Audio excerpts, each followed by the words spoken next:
Hey, what's up? It's Roy here. So today I'm going to be doing an unboxing video of what you see here in front of you, the brand new Samsung Galaxy Z Fold 4.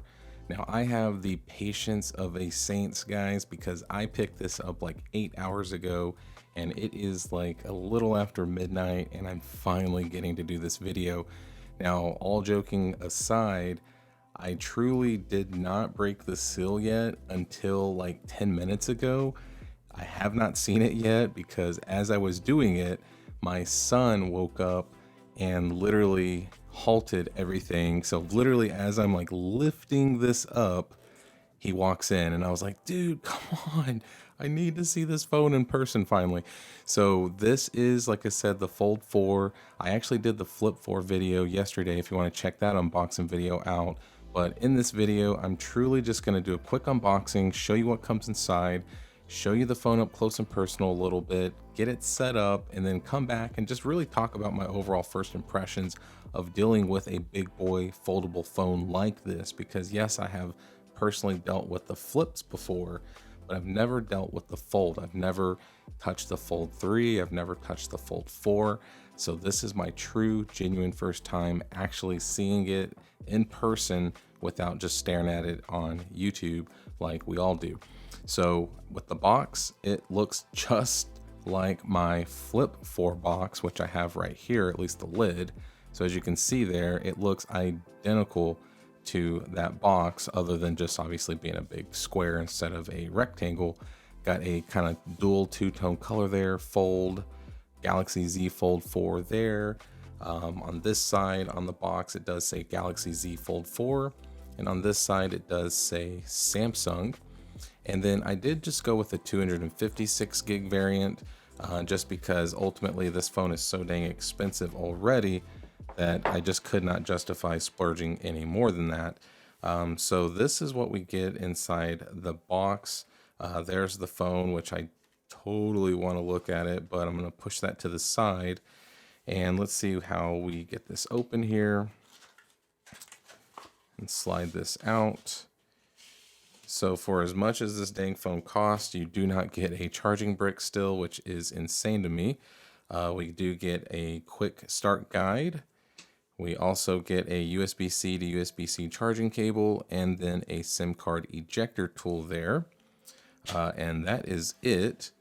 And then here is the main attraction. So looks like you just kind of pull up.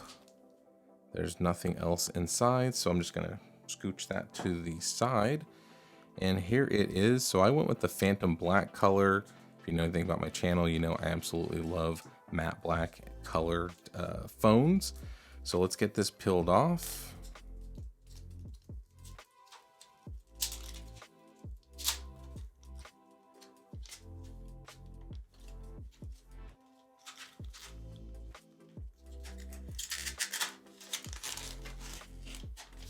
All right, a little more satisfying than the Flip 4 one was, that's for sure. And here it is. So for the first time ever, I am folding the Fold 4. And I gotta say, first impressions, guys, I really like this candy bar size here. Oh man, oh yeah, definitely. Now I was a little concerned about the kind of double stack here, you know, because with the Flip, you know, it's that hamburger instead of the hot dog style like this. It's a little bit heavier than any other phone I've ever dealt with. I think this is like 280 grams, but you kind of get used to that, I'm sure, especially when you flip it out. Then it kind of distributes that weight a little bit differently, so it doesn't feel like it's super duper heavy anymore, because then it turns into a tablet essentially. But looking at the back here, really like this look. Looks just like my S22 color. Obviously it's Phantom Black. Has the IMEI number down there at the bottom, which I won't show you. And then we got that triple camera setup there. So definitely like the look of that pill shaped look there. So it looks pretty nice. Does stick up a little bit, but nothing too crazy. Yeah, and then here on the side with the hinge, says Samsung there in the middle. Very reflective, you know, hinge there, which is what it is. And then we have our 6.2 inch screen here. So the thing I like about this over the flip is that you do have that screen there. So that way you're not just having to do something every time to open it, because let's be real, that little LCD screen on the Flip 4 just doesn't cut it. So it is nice to be able to have this. And then being able to flip it open, then that's going to reveal the 7.6 inch, I think.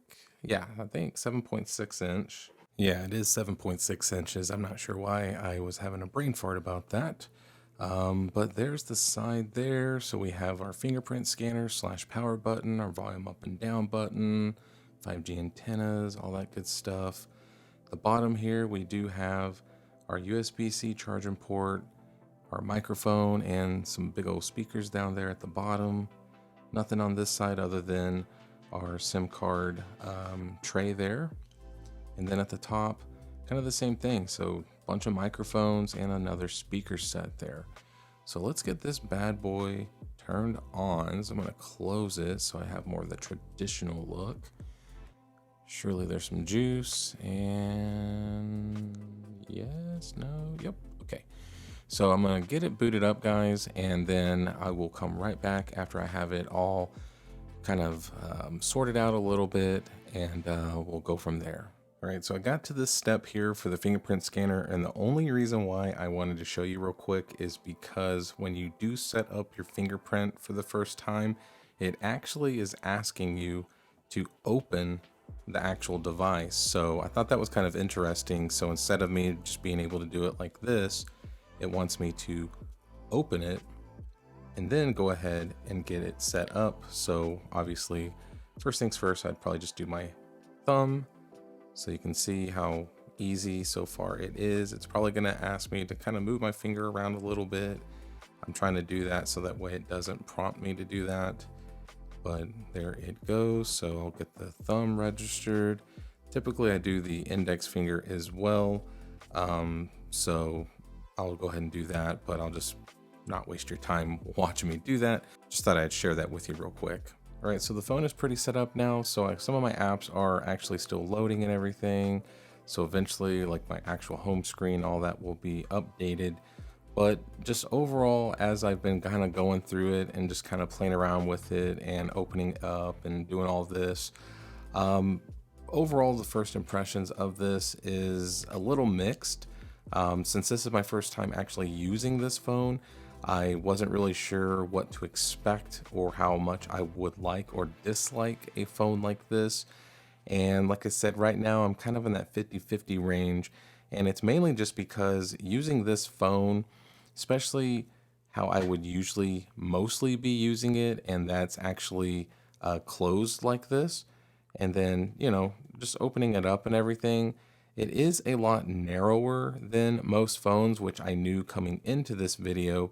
But the biggest issue that I have is ultimately the weight. It just, you know, it's a heavy phone. Like I said, it's almost 300 grams, like 280, 290 grams. And that's a heavy boy when you compare it to, say, for example, like my 13 Pro, or even like my S22 or anything like that, or heck, even the S22 Ultra. It's heavier than that.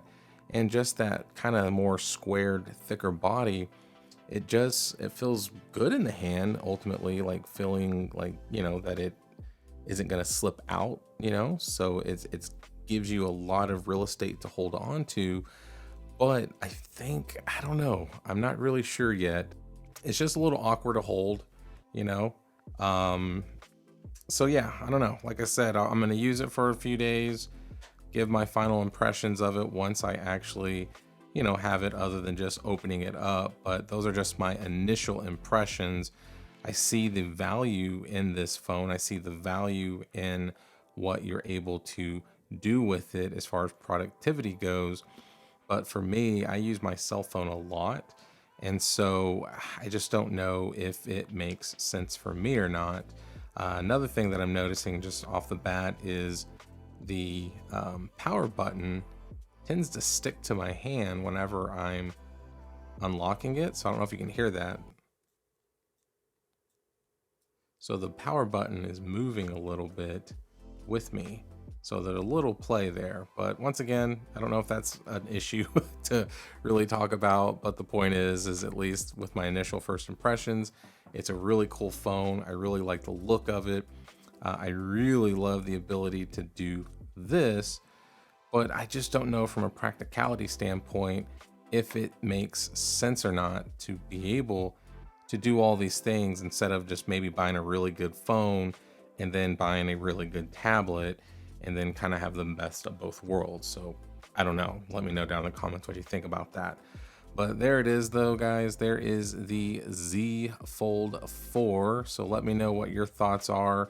Am I going crazy here thinking that, initially, obviously I should give it a little more time, but like I said, just initially I'm a little concerned about the weight, a little concerned about just the usability of the phone. But yeah, so hit that like button if you liked the video. If you loved it, please subscribe, ring that notification bell for up-to-date content. So be safe, God bless. We'll see you on the next one.